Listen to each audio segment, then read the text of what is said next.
So you know exactly why you're here. You're here to react to our customers' thoughts on some questions we asked them. So just dive right in. Let's go on the street with Sparks right now. You can go ahead. All righty. Let's see what they have to say. Right now, we're gonna hit the streets. Let's go.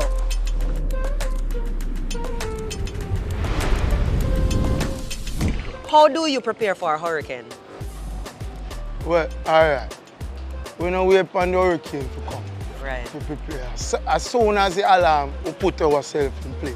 Okay. You understand? We know so we have proper roofing, we have proper window.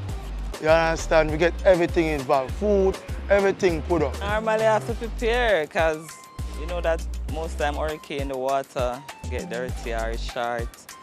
Or maybe the light go out, so I have to get like maybe a battery radio to hear what's going on, maybe a flashlight, extra storage of water and tin stuff. No, sir. You're ready for this. You're ready for this. I normally stock up on tin items, ensure that I have kerosene oil, candles, and I usually have a tarpaulin just in case to cover all the grills that I have around my house. I button up. Yeah. What you call button up now. I make sure that I put shutters on the windows and all of that. All right. All right. They're pretty prepared. Yeah. The only thing I would say, the kerosene, I would prefer not to have the open flame. Definitely not. So I think battery-operated flashlight, and I don't know, whatever they're gonna do, they have to find a way to keep their cell phones alive because people going to go mad if them not on a phone for more than 24 hours. Yes. So maybe like a power bank, a solar power bank for cell phones would be a good idea. Yeah. And I think I would throw in a first aid kit. Yeah, and backup medication. If you know that you need certain medication regularly, just try and have a backup supply. And of course, fuel in your cars, have some cash, securing important documents at home. This is how the customer prepares. How do we prepare, Rick? How do we prepare for hurricane? Well, our preparation starts and it's continuous. So typically at the end of the hurricane season, which would be the end of November going into December, we basically start with our lessons learned. Our busiest period is prior to June 1. Right, so we execute most of our major work prior to June 1, and then now we have simulated drills. So we have regional simulations where we pretend that the grid is shut down, and then we have targets to restore various parishes and restore a certain number of customers by a certain time. So there's an electrical restart and connection and restoration of the grid using all of our processes, all of our documentation, and then we do the post-analysis afterwards. So Very it's an ongoing process. Yeah, nice. All right. After a hurricane, how do you stay safe? Stay in your house. I said, standing at the yard. Standing at the yard. After a hurricane, normally I don't get outside. And I normally like to stay in. Even the road I don't really like to go on because sometimes they have stuff that fell on the ground, maybe buckles broken and all of that. You don't want that to cut your feet and Yeah, mash up all your of good that. foot them, the good foot them. How you stay safe? Me? Yeah. Inside, man. Inside. Me know say you what. Everything until them give the go ahead figure out, we know say yeah. But as soon as the hurricane done, we not just get up and make move. They have the idea. They do. They do. I think COVID really helped to normalize time on your yard. It did. So they're right. I mean, we always tell people in our communication, avoid down the power lines, don't go sightseeing. There's this curiosity like, let me see what happened up there, so. Don't be curious, just don't. And if you're most bound, go outside because sometimes you have medical emergencies that come out of the storm. You have to have on your really sturdy, well-bottomed shoes, stuff that debris and nails and so on can't go through easily. And you have to be careful about going into settled water because you don't know what's in it and you don't know what it's connected to. There could be a line that's down and trailing, etc. So, but they have the right idea about staying inside. How soon do you expect to get your power back after a hurricane? You see now? That's a good one. Hopefully, with JPS doing the best they can. If it does go out, at least maybe 2 to 3 days.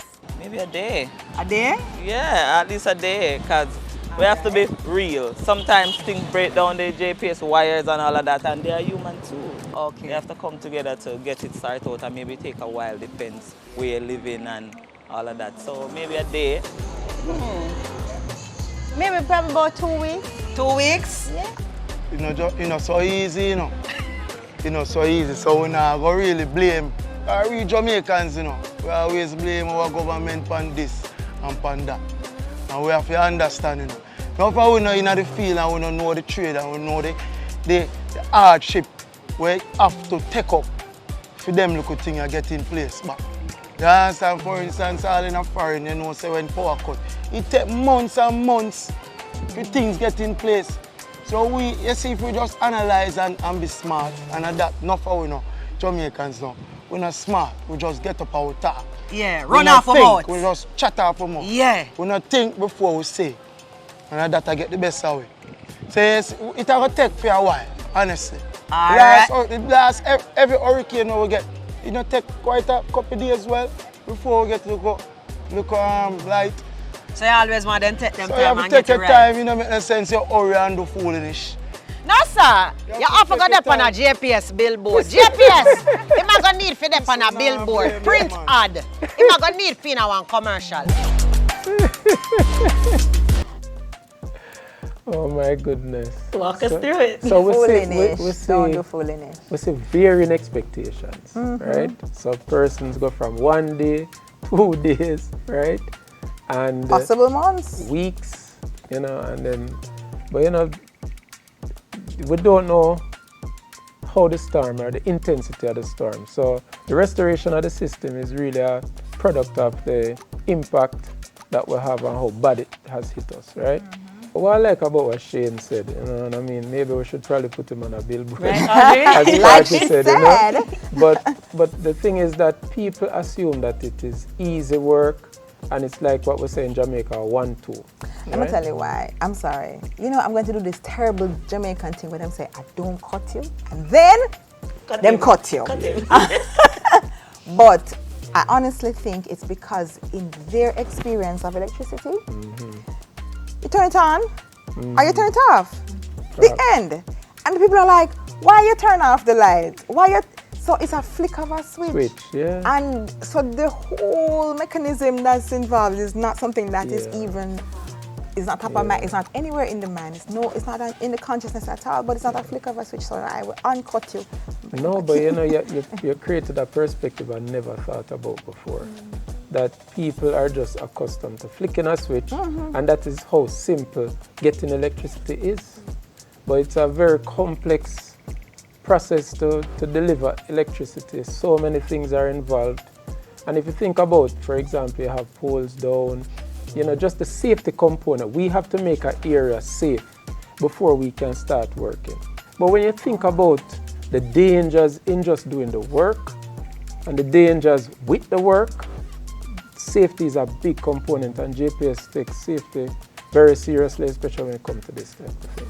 It's not just the electricity that you cannot see, but just to do the work itself, it takes time. And customers don't see that side of it. They see the flick switch side. We cannot restore until we get that all clear.